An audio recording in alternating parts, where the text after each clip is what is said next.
siang, Bu. Mohon izin waktunya, Pak. Silakan. Nah, saya ingin mengucapkan Bapak Ya. masalah pengambilan keputusan yang dilema etika untuk kami guru penggerak Ya. angkatan 8 Kabupaten Klaten. Ya. Boleh Pak saya menanya Pak? Ya, silakan. Baik, Pak, terima kasih Pak. Ini yang saya tanyakan Pak adalah mengenai pengambilan keputusan. Nah, ada 8 pertanyaan. Ya. Pertanyaan pertama saya Pak, selama ini bagaimana Bapak dapat mengidentifikasi kasus-kasus yang merupakan dilema etika atau rujukan moral Pak? Terima kasih. Pertanyaan cukup bagus dari Ibu Lesma sebagai salah satu calon guru penggerak yang sudah ditetapkan untuk melaksanakan kegiatannya dan juga bagian dari salah satu guru di DPSD Negeri 06 Yang pertama, untuk mengidentifikasinya itu, kami dari pihak sekolah bekerjasama dengan seluruh majelis guru mengadakan pertemuan atau rapat secara berkala, mana di dalam rapat itu akan disampaikan permasalahan dari masing-masing kelas. Kemudian nanti kepala sekolah akan memberikan instruksi kepada guru kelas untuk mengidentifikasinya.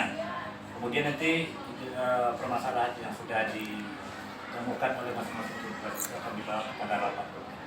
Setelah itu nanti barulah diambil keputusan berdasarkan masukan ataupun juga laporan dari masing-masing guru untuk dicarikan solusi. Baik Pak. Dan saya kedua Pak, selama ini bagaimana Bapak menjalankan pengambilan keputusan di sekolah Bapak? Ya, untuk menjalankan keputusan itu karena kita di bawah naungan Dinas Pendidikan Kepemudaan dan Olahraga, tentunya tidak terlepas dari aturan yang sudah ditetapkan oleh pemerintah. Tetapi kita dari pihak satuan pendidikan tentu mempunyai keleluasaan melihat situasi dan kondisi lapangan. Artinya permasalahan yang terjadi di kelas tentu masing-masing sekolah berbeda. Khusus di PT 06 Mamut ini kita menerapkan pengambilan keputusan itu berdasarkan keadaan yang ada di lapangan, kemudian dimusyawarahkan, kemudian diambil suatu keputusan demi kemajuan peningkatan mutu sekolah kita. Terima kasih Pak. Pertanyaan saya berikutnya yang ketiga Pak. Ya. Langkah-langkah atau prosedur seperti apa yang biasa Bapak lakukan selama ini? Prosedur untuk langkah-langkah yang dilaksanakan selama ini, pada tahun awal pelajaran kita sampaikan tujuan ataupun rencana kerja kita ke depannya. Kemudian nanti disampaikan juga program ataupun rencana-rencana yang akan terlaksanakan. Kemudian dalam proses jalannya ini akan dilakukan semacam untuk penilaiannya apakah kegiatan ini bisa berlanjut atau tidak. Kalau tidak nanti dicari di mana kelemahannya dan secara bersama berkolaborasi masing-masing guru itu untuk berusaha kendala atau juga hambatan itu untuk dapat dihindari dan supaya tujuan pembelajaran yang diinginkan itu bisa tercapai. Baik Pak. Dan saya keempat. Ya. Hal-hal apa saja yang selama ini Bapak anggap efektif dalam pengambilan keputusan? Yang sangat efektif adalah mendengar usulan ataupun masukan dari stakeholder, terutama bagi Bapak Ibu guru yang langsung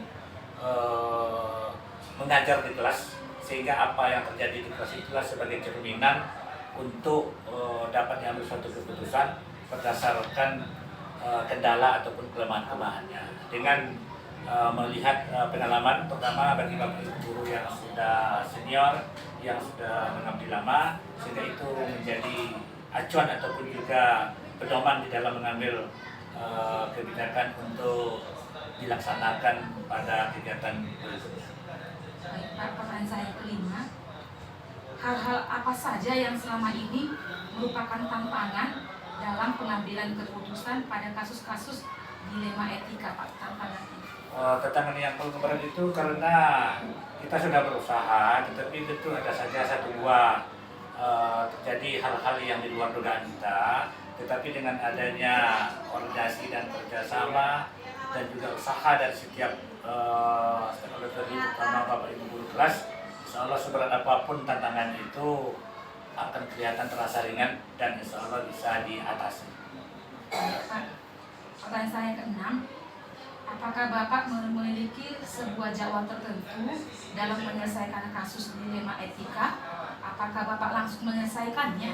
Untuk menyelesaikan kasus-kasus dilema etika tadi, biasanya tidak dibuatkan jadwal khusus, tetapi pada saat ada kejadian yang mungkin perlu diselesaikan, maka kepala sekolah langsung berkomunikasi dengan guru.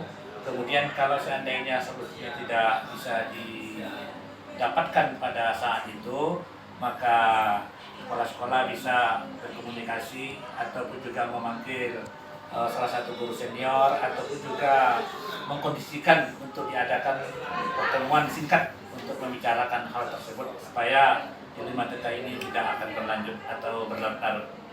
Baik Pak, saya setuju. Ya. Adakah faktor-faktor selama ini mempermudah dan membantu Bapak dalam pengambilan keputusan kasus dilema etika, Pak? Ya, yang mempermudah itu adanya kerjasama yang baik itu antara guru dengan guru dan juga komunikasi antara guru dengan kepala sekolah dan juga adanya kerjasama yang baik ataupun juga komunikasi yang baik antara seluruh guru dengan siswa dengan perantara orang tua wali murid yang tergabung dalam paguyuban, sehingga permasalahan yang mulai muncul itu tidak akan berlarut-larut karena walaupun dia kelihatan kecil tetapi apabila dimusyawarahkan ataupun dibicarakan dengan baik, maka solusi itu sudah ada di depan mata bagi Bapak Ibu guru semuanya. Baik Pak, pertanyaan saya terakhir.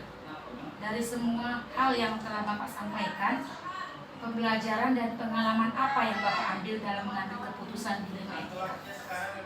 Dari semua kejadian ataupun pengalaman yang sudah terjadi selama ini, pembelajaran yang paling saya dapatkan itu adalah kerjasama dan komunikasi yang baik dan intens. Artinya sekecil apapun permasalahan jangan didiamkan, jangan dibiarkan, tetapi kalau bisa secepat mungkin dibicarakan dan dicarikan solusinya, sehingga kalaupun terjadi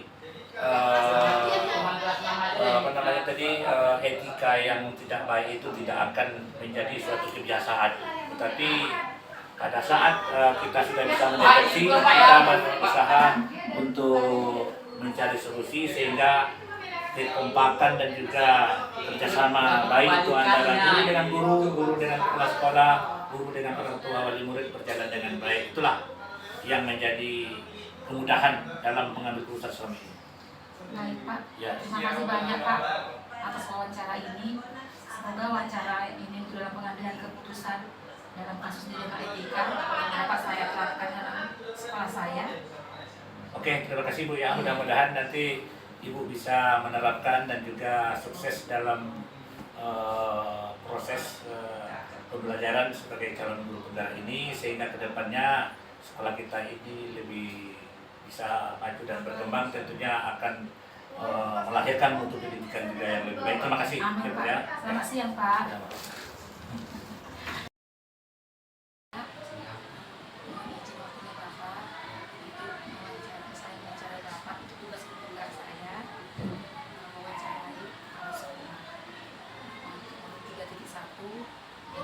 Keputusan berdasarkan nilai-nilai kebajikan. Boleh Pak? Ini Pak, saya ada mau tanya Bapak. Yang pertama, selama ini bagaimana Bapak dapat mengidentifikasi kasus-kasus yang merupakan dilema etika atau rujukan moral? Dilema etika, anak sering terlambat. Yang berikutnya Pak, selama ini bagaimana Bapak menjalankan pengambilan keputusan di sekolah Bapak, terutama kasus-kasus yang ada dua kepentingan sama-sama benar atau sama-sama mengandung nilai kebajikan? Dengan cara musyawarah memanggil orang tua, komite, dan guru beserta anaknya. Pertanyaan saya yang ketiga, langkah-langkah atau prosedur seperti apa yang biasa Bapak lakukan selama ini? Pertama, memanggil orang tua, manggil komite dan anak, dan mengadakan musyawarah sama guru kelasnya sama anaknya untuk menyelesaikan masalah tersebut. Pertanyaan saya yang keempat Pak, hal-hal apa saja yang selama ini Bapak anggap efektif dalam pengambilan keputusan pada kasus-kasus dilema etika? Dilema etika yang sangat efektif itu dengan cara memanggil orang tua, meeting, mengadakan rapat untuk orang tuanya, bagaimana cara mencari yang namanya kenapa anak ini moral etika. Baik Pak, pertanyaan saya yang kelima Pak, hal-hal apa saja yang selama ini merupakan tantangan dalam pengambilan keputusan pada kasus-kasus dilema etika? Tantangannya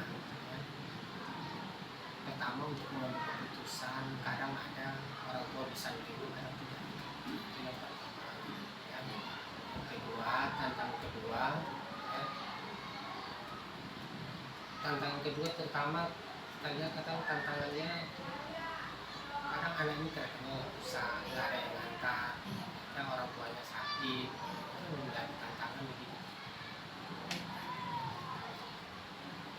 Pertanyaan saya yang keenam Pak, apakah Bapak memiliki sebuah tata cara atau jadwal tertentu dalam menyelesaikan kasus dilema etika? Tidak. Saya kalau begitu ada kasus langsung saya selesaikan. Dan langsung saya panggil untuk. Baik Pak.